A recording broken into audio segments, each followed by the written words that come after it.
just another minute or so for some more people to join, and then we'll go ahead and get started with the presentation.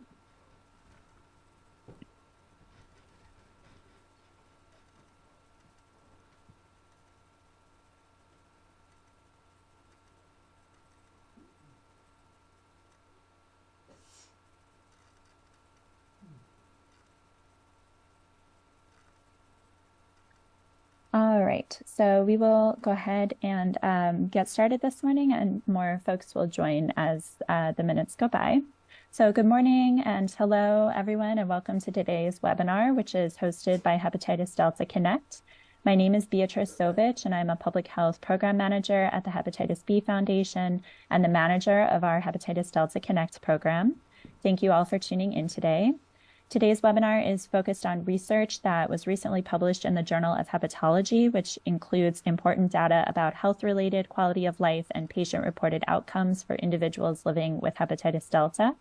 We will have an opportunity today to hear from Dr. Mariei Bути, who will share an overview of her work in this area as it relates to a trial being conducted on people currently being treated with bulevirtide, which is the recently and presently only approved medication for hepatitis delta.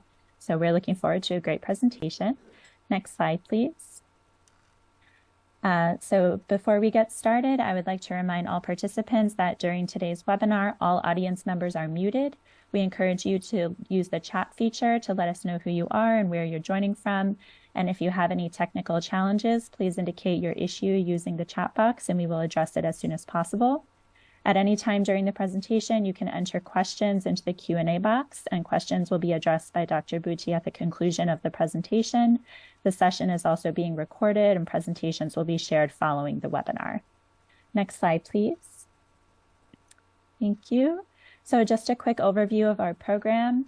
Our Hepatitis Delta Connect is a dedicated program of the Hepatitis B Foundation, and it was established in 2016 for the explicit purpose of raising awareness about hepatitis delta and promoting diagnosis, screening, research, and linkage to care, as well as providing support to those living with and affected by hepatitis delta through a variety of channels, including email and phone consults, social media, newsletters, blog posts, a website, and focused advocacy and webinars such as this one. We also run hepatitis delta focused events, and we lead Hep Delta public health research projects. We're hoping to continue to build and expand our programming throughout 2024 and in the years to come, and we'll keep you posted about these efforts and further opportunities to get involved. Next slide, please. So today we are very excited and honored to be joined by Dr. Mariei Bути, who is a professor of medicine and consultant of hepatology at the University Hospital Vall d'Hebron in Barcelona, Spain. Dr. Bути is a leading global expert in liver disease who has worked in viral hepatitis for the past 35 years, particularly in diagnosis and therapy of hepatitis B, C, and D. Dr. Bути was president of the Spanish Association for the Study of Liver Diseases and is an active member of both the European and American Associations for the Study of Liver Disease. And she's published over 500 papers in the fields of liver disease and has contributed to numerous books as well. So we're very excited to hear from Dr. Bути today, and we're grateful to her for joining us. We invite audience members again to put any questions you may have in the Q&A box as they arise, and they will be addressed at the conclusion of the presentation. And a note that this webinar will be 45 minutes rather than an hour in length. So without further ado, we invite Dr. Bути to begin her presentation. Thank you so much. Thank you very much for your introduction, and many thanks to Hepatitis B Foundation for inviting me to be part of this webinar. Let's start sharing the slides. Okay, can you see the slides? Yes, we can. Okay, so good morning, good evening, good night to everybody. I am going to focus today on hepatitis delta and patient-reported outcomes. As you know, hepatitis delta is the most severe form of viral hepatitis, and the risk of disease progression to cirrhosis and hepatocellular carcinoma is higher than other viral hepatitis. For this reason, hepatitis delta is extremely important for patients, and we know that hepatitis delta is the smallest virus.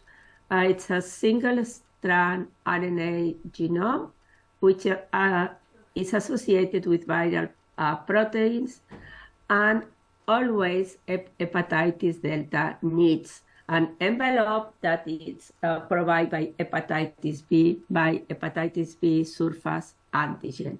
So there is no hepatitis delta infection without hepatitis B infection, and I think this is a critical point to understand better hepatitis delta infection. The global prevalence of hepatitis delta is not very well understood. There is several studies in some countries, not in all countries, and there is a high prevalence of hepatitis delta, particularly in sub-Saharan African countries, in the majority of European countries, and also in US and South America. Hepatitis delta is not very often present, and it has been estimated between 12 and 60 million of people are infected with hepatitis delta. The issue on hepatitis delta is that the access to a screening and diagnostic test is limited, particularly in countries, in low-income countries. That makes very difficult to establish the real prevalence of this infection. But what is clear, and as I mentioned at the beginning, that the progression of the disease and the rate of decompensation and negative outcomes such as liver cirrhosis, HCC, a liver transplant, hepatic decompensation, and mortality is much higher, between 2 and 6 times higher in patients co-infected with hepatitis B and delta than in those mono-infected with hepatitis B. We have interest on patient-reported outcomes for a long time. We have collaborated in patient-reported outcomes in patients with hepatitis C and also in hepatitis B. And in viral hepatitis, patient-reported outcomes has been mainly evaluated in patients with chronic hepatitis C, and we know that with direct antivirals, and particularly with hepatitis C cure, there is an improvement in patient-reported outcomes. We did some years ago the first study on patient-reported outcomes in untreated patients with chronic hepatitis delta, and this has been published in GF reports 3 years ago. In this study, we analyzed the health-related quality of life determined by patient-reported outcomes in untreated patients with chronic hepatitis delta, and we compare the results with patients with chronic hepatitis B. At the end, we collected 43 participants that completed 3 different patient-reported outcome questionnaires, one on chronic liver disease, that is CLDQ, another on fatigue, the FACIT-F, and another on work productivity and activity impairment. And the results of this were compared with 82 patients mono-infected with chronic hepatitis B. These are the main results of this study. Untreated patients, please remain. Untreated patients with chronic hepatitis delta, and you can see that untreated patients have a worsening functional assessment of chronic illness, on chronic liver disease questionnaires, but work productivity activity is not impaired. It's more impaired in patients with B than in patients with hepatitis delta.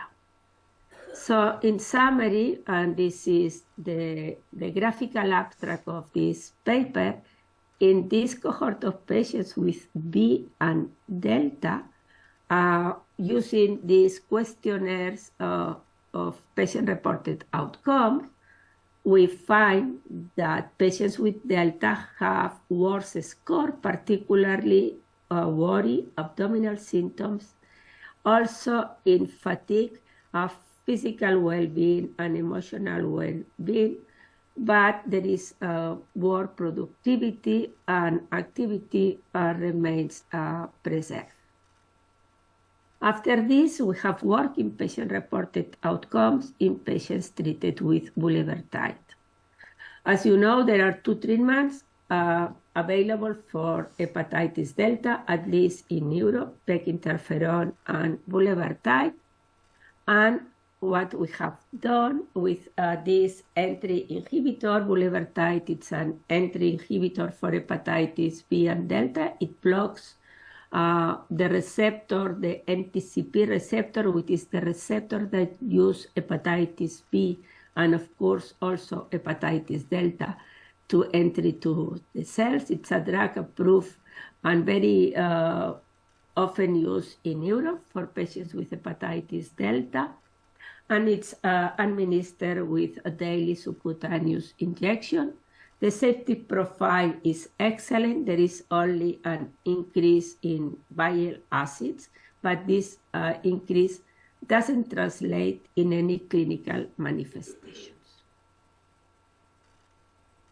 This drug has been evaluated in a large study, in a registration study for this drug, a phase 3 study in which 115 patients with hepatitis Delta were randomized to receive no treatment for 1 year and after the 10 milligrams of bulevirtide subcutaneous every day, or bulevirtide 2 milligrams subcutaneous every day. This is the dose approved for Europe, or the highest dose, 10 milligrams subcutaneous every day for 3 years.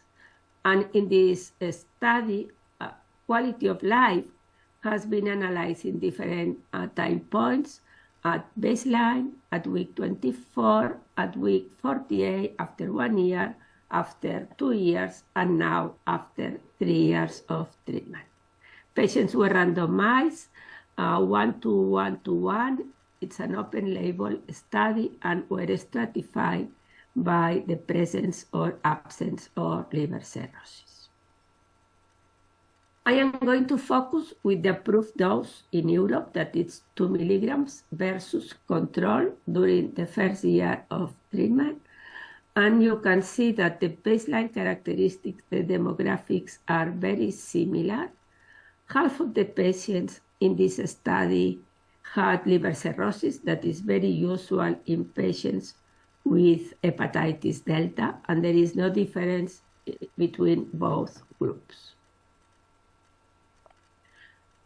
Here are some data on efficacy that I think it's important. During these 2 years of treatment, the combined response defined by undetectable HDV RNA or more than 2 log decline in HDV RNA from baseline and ALT normalization with the 2 milligrams was observed in 45% of the cases during the first year and 55% during the second year.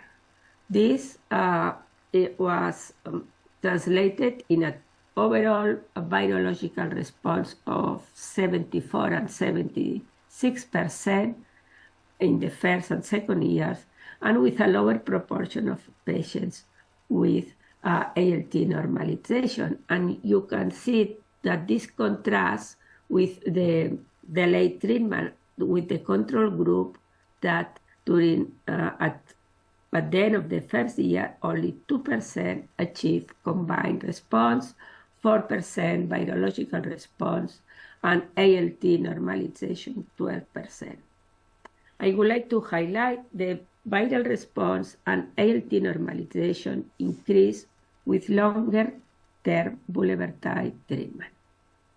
This virological response and biochemical response is also associated with improvement in liver stiffness, persistent improvement in liver stiffness, and there is no HBS antigen loss during the study as it is expected because it's an entry inhibitor, the drug.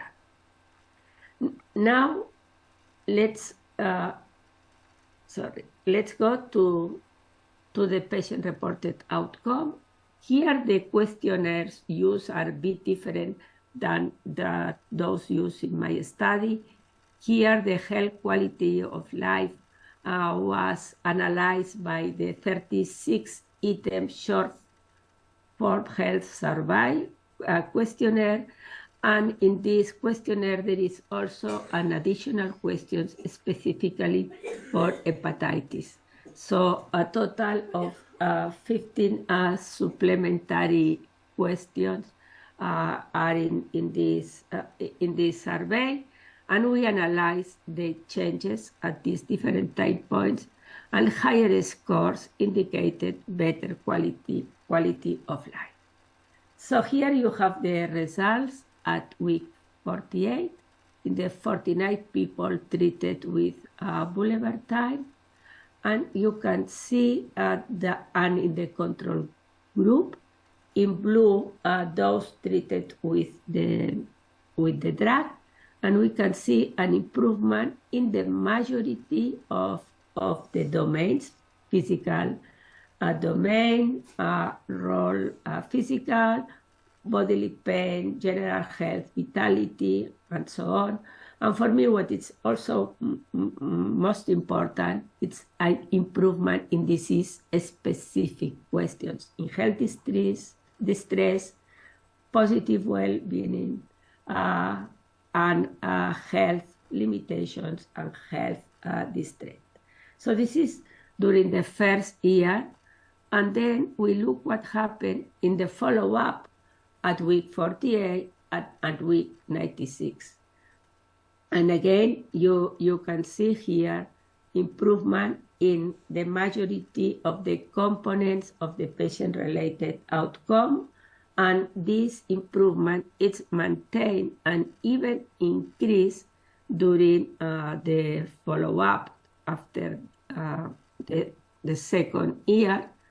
And when we compare all of this improvement from baseline with the baseline, you can see that in all the domains, there is a substantial improvement that is defined more than 15 points from the baseline in the different domains, and specifically in health domains and health distress. Health distress is one with the largest improvement, and this is observed only in patients receiving bulevirtide 2 milligrams.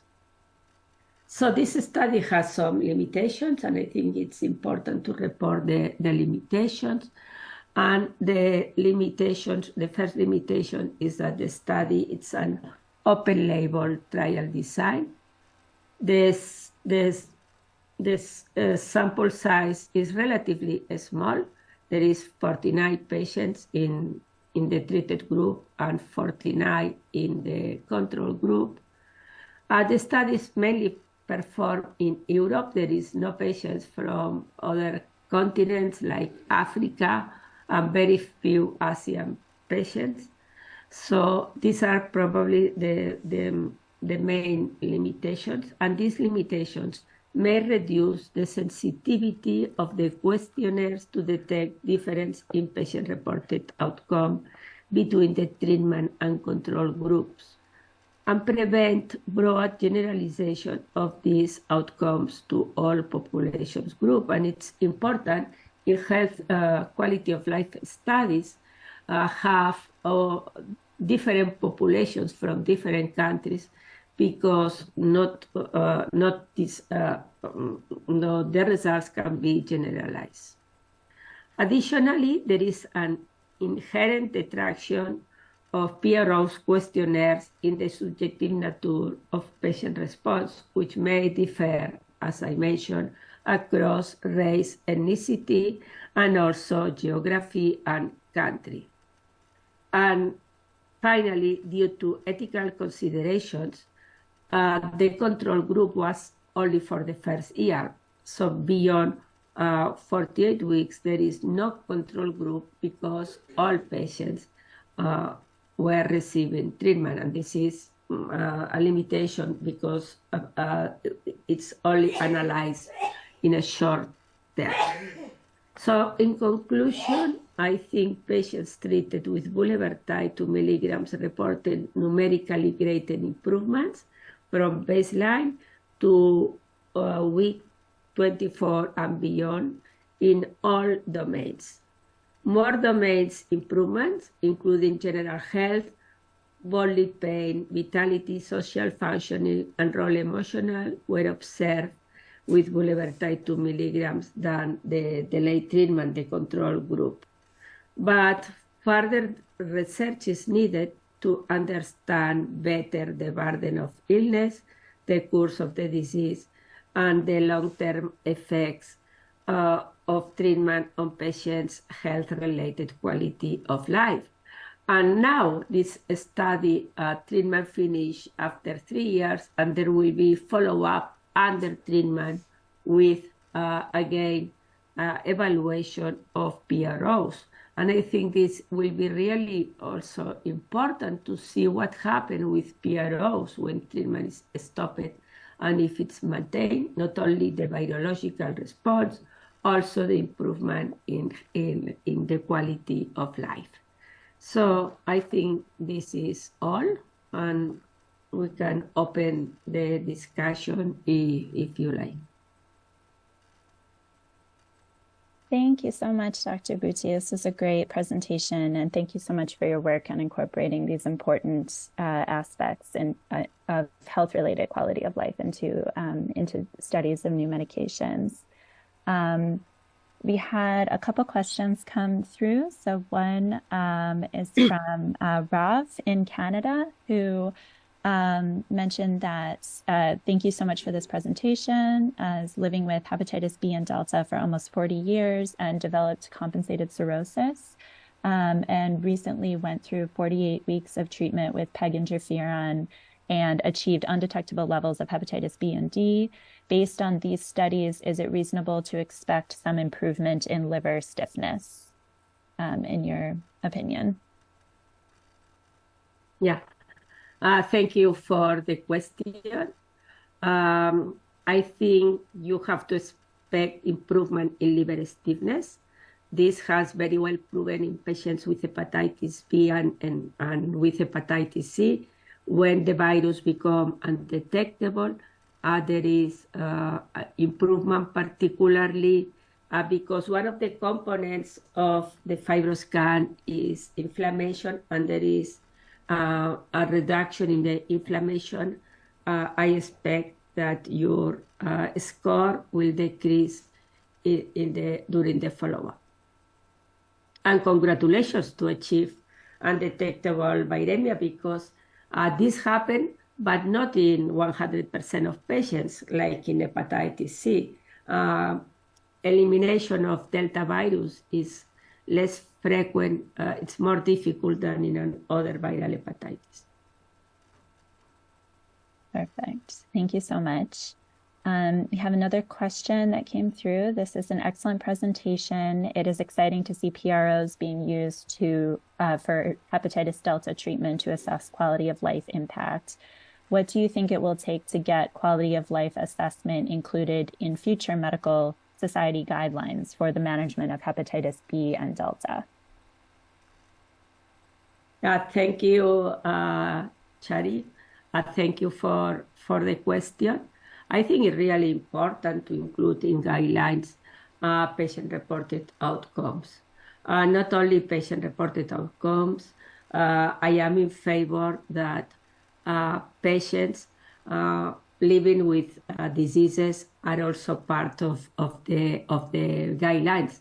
The opinion of the patients and what the patient feel is really important, not only for recommendations also when new drugs are evaluated. And I think now in all clinical trials using new drugs under investigation, patient-reported outcomes is now compulsory. That's great to hear, and very important that this will be moving forward in the standard in the future. I just want to note that a recording of the meeting will be sent out to all registrants. I think that was a question in the chat. We had another question or comment. Please consider target not detected. Always depends on the sensitivity of respective analysis. So I think that was just a comment. I don't know if you wanted to comment on that. With hepatitis Delta, the sensitivity of the test to evaluate, to assess viremia, it's sometimes tricky. It's tricky because the test, there are very few commercialized tests. Some of them are not very well standardized, and I think the access to this test they are not available to everybody. So the best is target not detected clearly, but in the majority of these studies, in the registration studies, it's used to log decline more than target not detected. Why to log decline and not target to detected? Because there is an initial study performed some years ago suggesting that to log declines could be useful and could help to less clinical events. But clearly having more drugs under investigation and better drugs, not probably, but sure, we have to go to undetectable viremia. But this is the beginning in hepatitis Delta, and I think now we are going to have better tests and also more drugs, or at least probably combination of different drugs. Perfect. I actually had a question just based on the charts where you were showing the quality of life indicators that you included in the assessments. And I was just wondering if you could speak a little more about the questions that were asked. I know that there were measurements of things like physical component, but also the role of physical health and vitality, and then a mental component and emotional role of emotional health. So if you would be able to just elaborate a little more on some of the questions that were asked and how people responded. Yeah, there are very easy and simple questions about how do you feel today, if you sleep well, if you have capacity to interact with other people. And what I think is very good of this questionnaire, the short report for 36, there are 36 questions that are general for different diseases. The questionnaire is very, very well validated. It has been translated to different languages. That it's an advantage because you can use this in different populations and then you can compare the results. And this SF36 has been used, as I mentioned, for different diseases, but then there is 11 additional questions related to liver disease that I think are complementary and are, it's easy. You can Google short for 36, you can see the questions, but are very easy questions and are related with your daily activity. Perfect. Thank you so much. And that's good to know that, it can be transferable to other groups as well, to explore other factors like race and ethnicity, as you mentioned, and other areas as well. Was there any, and then I'm also just curious if, so people generally stay, or how long are people currently staying on bulevirtide? And just, I think, I know 96 weeks was a follow-up was conducted. Are people good to stop the medication, or it's just, or not enough research has been done yet? Yeah, thank you for the question. Up to now, the longest treatment with bulevirtide, it's 3-4 years. Okay. And the majority of patients continues with treatment because the criteria to stop treatment could be because it's not very well proven, undetectable viremia, persistent undetectable viremia. Some patients in a preliminary phase 2 study stop treatment after 1 year of treatment, and the majority after stopping treatment relapse. So that means that there is 1 year, it's not enough. Now the study, this phase 3 study that I have presented, has reached 3 years, and patients are now stopping. So it will be very important what happens after 3 years in those with undetectable viremia, if they maintain off therapy undetectable viremia, or there are relapse. So I think probably next year at EASL, we will see the results after stopping treatment. And another thing that it's important is that there is a study combining PEG interferon and bulevirtide. And this study has a completely different approach. And the approach of this study is finite treatment duration, 1 year, and what happened.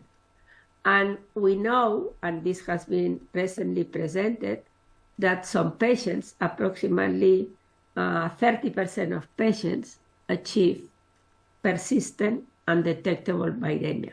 Persistent means 48 weeks of therapy. So clearly we need more investigation.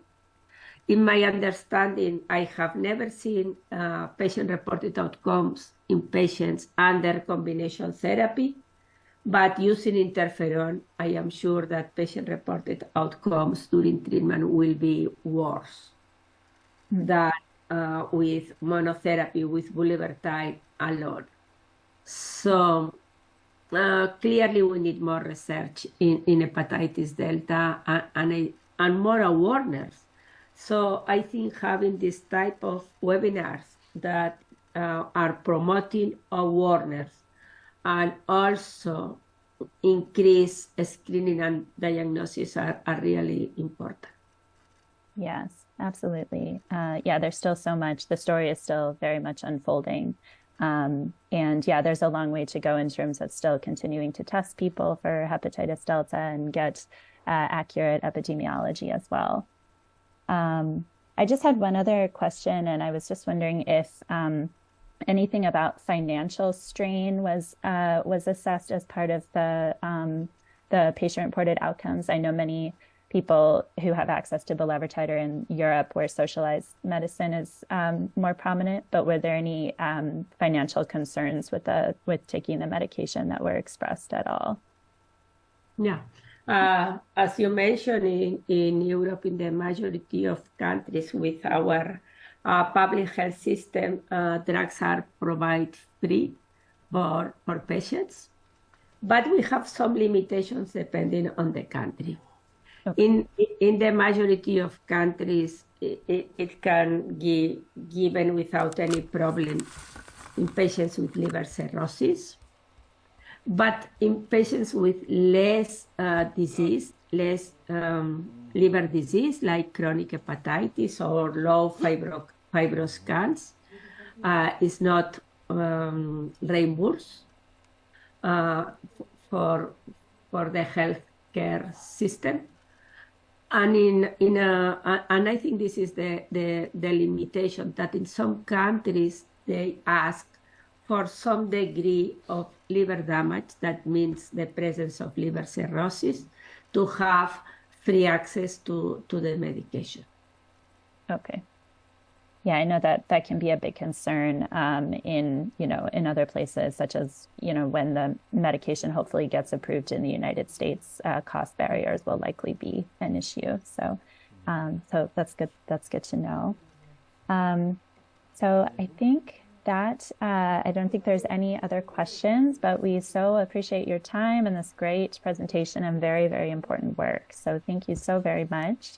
I think, Shreya, do you mind just sharing the last slide of the presentation? And I'm just quickly going to put 2 links in the chat to some of our hepatitis Delta newsletters that we have. So we encourage everyone to sign up for these.